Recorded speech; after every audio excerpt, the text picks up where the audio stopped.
Kembali lagi di indahnya Ramadan bersama UAS dan sahabat. Baik pemirsa yang dimuliakan oleh Allah Subhanahu wa taala, di segmen ini kita akan memberikan kesempatan kepada para jamaah ya yang ada di studio. Baik, siapa kira-kira yang mau bertanya?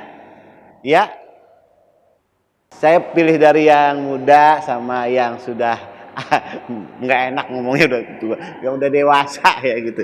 Ya, dari Bapak dulu, silakan Bapak sebutkan nama ya, alamat, nomor BPJS berapa? Astagfirullah. Mau haji. Silakan Bapak. Ya. Terima kasih Pak Yadi Sebako. Iya, Bapak. Assalamualaikum warahmatullahi wabarakatuh. Waalaikumsalam. Yang kami muliakan Bapak Profesor Dr. Ustadz Abdul Somad dan Dr. Fahmi Salim. Semoga Allah yarhamkuma, insyaallah. Amin. Ustadz juga tadi banyak sekali ilmu dari Ustadz Abdul Somad. Datanya ada tuh yang menarik adalah doa Ustadz tadi. Allahumma barik li ummati fi bukuriha. Pertanyaannya adalah ada nggak korelasi ya kata Quran al-Fajri. Jadi menggunakan kata Quran al-Fajri dengan tadi dimensi waktu untuk mendapatkan gitu pahala yang terbaik itu. Makasih. Assalamualaikum warahmatullahi wabarakatuh. Waalaikumsalam. Baik. Nah, Bapak terima kasih pertanyaannya. Luar biasa nih pertanyaannya ini. Bisa diulangi nggak dari awal? Oh enggak Ustaz. Ya, dan ini mengenai tafsir ya. Tafsir ini kita serahkan kepada Ustadz Fahmi dulu. Silakan Ustadz. Ya, terima kasih.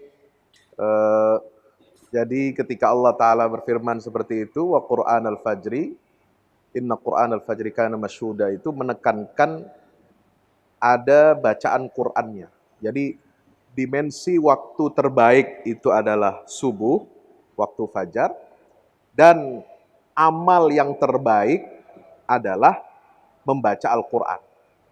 Ya, baik ketika di dalam sholat ataupun di luar sholat.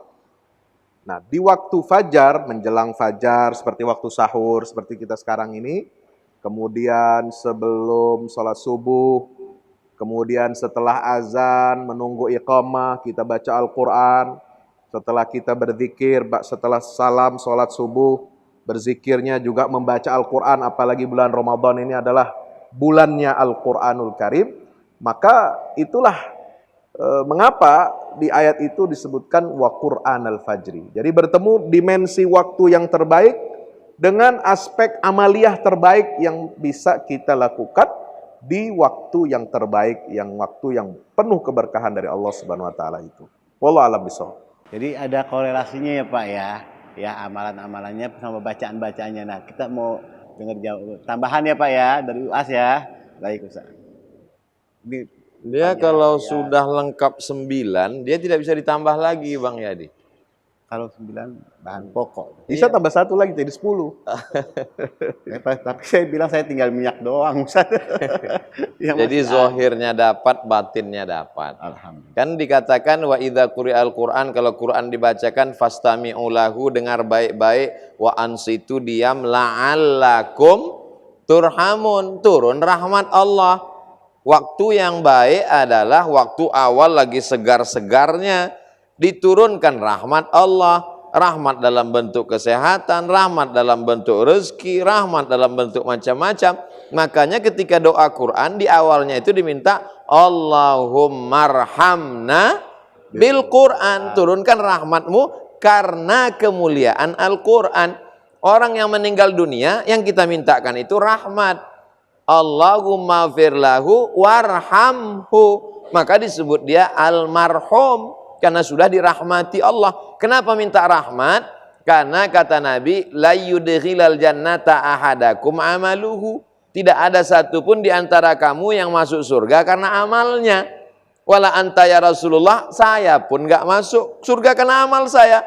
Lalu kita masuk surga kenapa? Illa ayyataghammadani Allahu bi rahmatih, karena rahmat Allah. Jadi kalau dari awal harinya saja sudah diiringi rahmat Allah, ketemu dengan orang dapat rahmat. Assalamualaikum warahmatullah. Assalamualaikum warahmatullah. Dibalas waalaikumsalam warahmatullah. Maka dari awal, dari tengah, dari ujung bercurahanlah rahmat-rahmat itu. Ketika Ustadz berdoa, Ya Allah, turunkanlah rahmat-Mu ya Allah. Semua ibu-ibu, amin. Ada satu yang diam Bang Yadi. Lah, itu kenapa ya? Kok Pas ditanya, ibu kok nggak minta rahmat? Dia bilang sudah dapat. Istri Pak Rahmat. gitu nama suaminya? Iya. Ustaz. Gitu Bang Yadi. Iya. Bagaimana Bapak? Insya Allah mudah-mudahan puas ya Pak ya. Korelasinya tadi loh. Sebenarnya Bapak nggak perlu tanya, saya juga bisa jawab. Masya Allah. Iya. Cuman butuh waktu 1 tahun lah, ya, belajar dulu. Baik, dan sekarang saya akan bertanya kepada teman-teman pelajar ya. Baik, dan saya pilih yang pakai kaca spion, kacamata. Bukan kaca nako. Baik. Silakan sebutkan namanya teman-teman. Assalamualaikum warahmatullahi wabarakatuh. Waalaikumsalam. Nama saya Albrian Muhammad Barosili Tokan.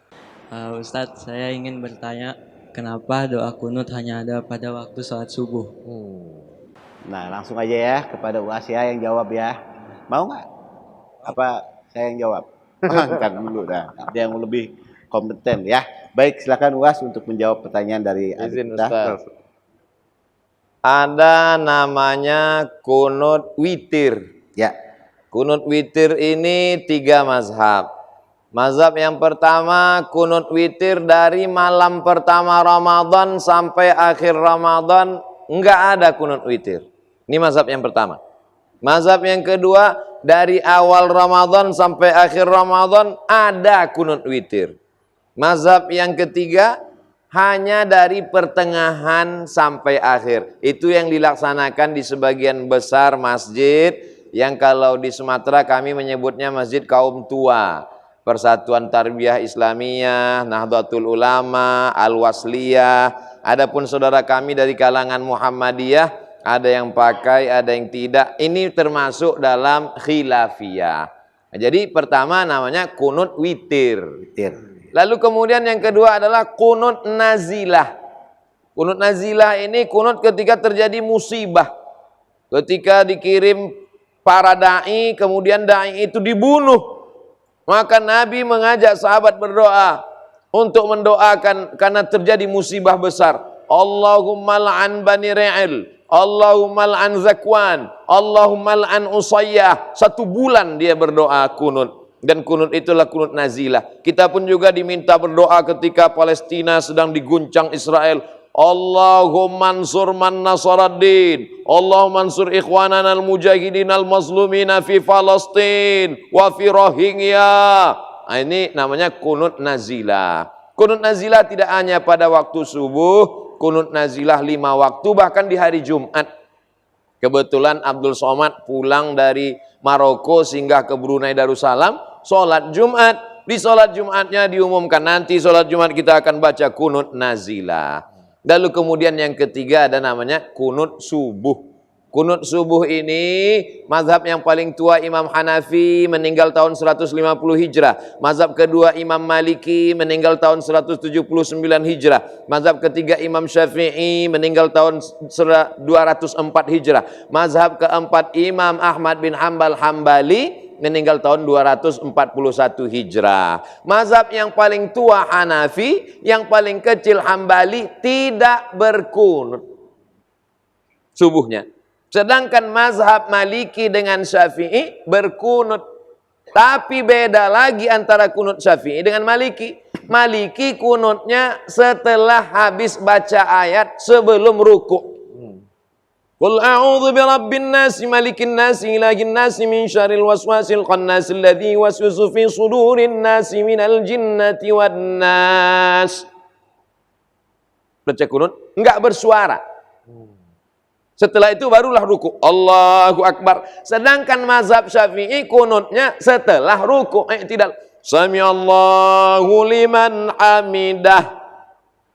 Allahumma hadina fi man hadait. Amin. Wa afina fi man afait. Amin. Wa tawallana fi man tawallait. Amin. Wa barik lana fi ma a'tait. Amin. Wa qina bi rahmatika syarra ma qadait. Amin. Cuma 5 ini saja yang doa maka diaminkan. Adapun selanjutnya bukan doa tapi sana pujian kepada Allah, makmum ikut baca. Fa innaka taqdi wa la yaqdu 'alaik wa innahu la yadhillu man walait wa la ya'izzu man adait. Kalau hafal, kalau enggak hafal gerak-gerakkan aja mum. Ditutup dengan selawat. Wa sallallahu ala sayyidina Muhammadin nabiyil ummi wa ala alihi wa sahbihi wa baraka wa sallam.